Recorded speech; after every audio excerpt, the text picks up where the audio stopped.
Hello. In this tutorial, I'm going to show you how to set up and use speech variables for advanced configurations in FoxVox.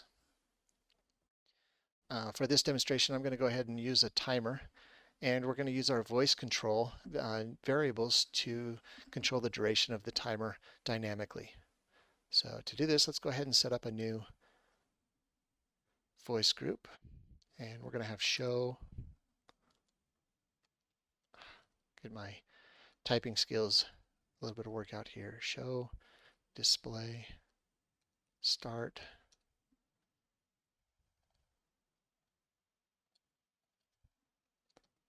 timer, and let's create a timer output. Okay, now we're going to change some things up here. Instead of hard coding a duration, we're going to use a speech variable. And in FoxVox, there's a number of speech variables that happen during the speech recognition, and they actually will show up in our variables window over here. So the first thing, let's go ahead and take a look at what some of those variables are. Let's go ahead and turn on our speech recognition. And while we're speaking, let's just say number 3. Okay, so you can see here while I'm speaking that dynamically some speech variables are created within FoxVox that I can then use on the outputs. One of the ones I want to point out in particular is the SP_num. This is if a number is spoken within a phrase, it will automatically detect the number and put it into this variable. There's something else that's it's called SP_units. If you happen to mention a unit of time, for example, seconds, minutes, or hours, that unit of time will be detected, and it's under SP_units variable. So we're going to use those two variables on our timer. So let's go here and set that timer up. This output is our timer. So our duration is going to be a variable. We're going to say SP_num. And capitalization and spelling is important on variables. It is case sensitive and very specific, so it has to be exactly as we say here. And then for the units, what I'm going to do is, normally it lets me choose seconds, minutes, or hours, but I'm going to say let's assign it to a variable by clicking the little variable indicator next to the units.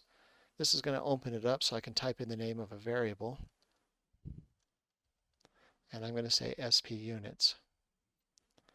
Okay, let's go ahead and set the position of our timer. And you've noticed that because it has an SP_num of 3, it's automatically setting it to 3 for the display.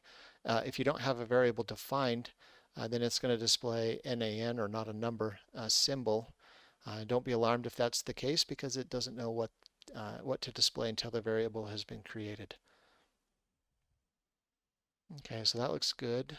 Let's leave the full display because we can actually show hours, minutes, and seconds.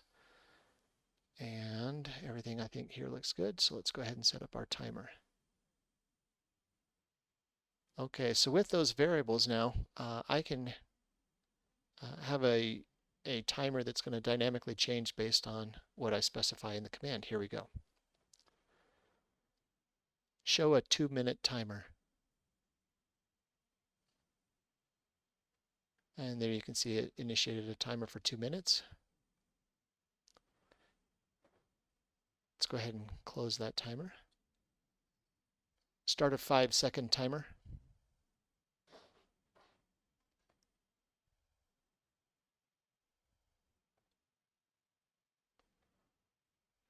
Start a 2.5-hour timer.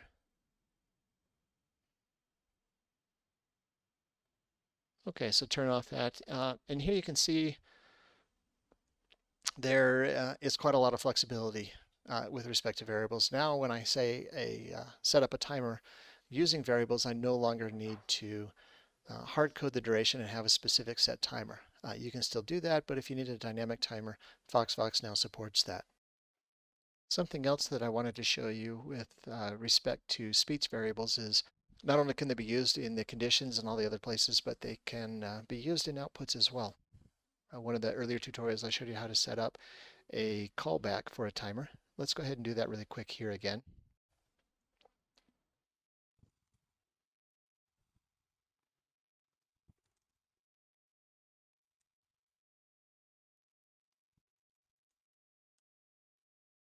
So we're going to go ahead and confirm our command here.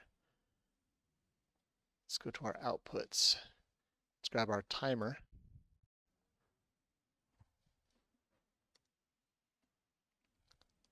And let's go put him over here on our output. And let's add our cancel. No cancel.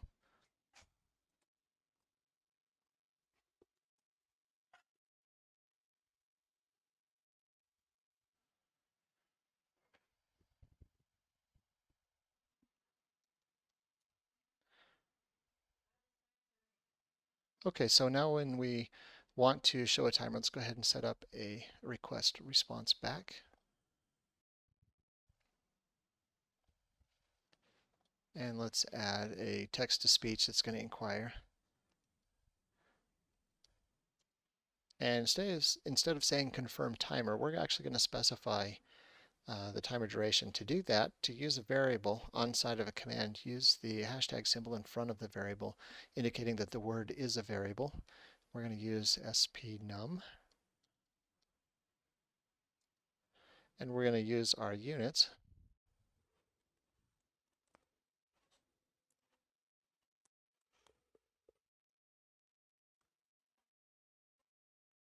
And give that a try.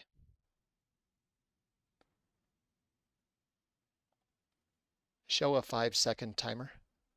Confirm 5 seconds timer. Confirm.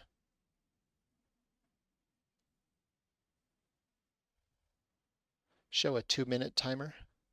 Confirm 2 minutes timer. Timer cancelled. Let's throw a push to talk on so that it doesn't interrupt. Timer cancelled.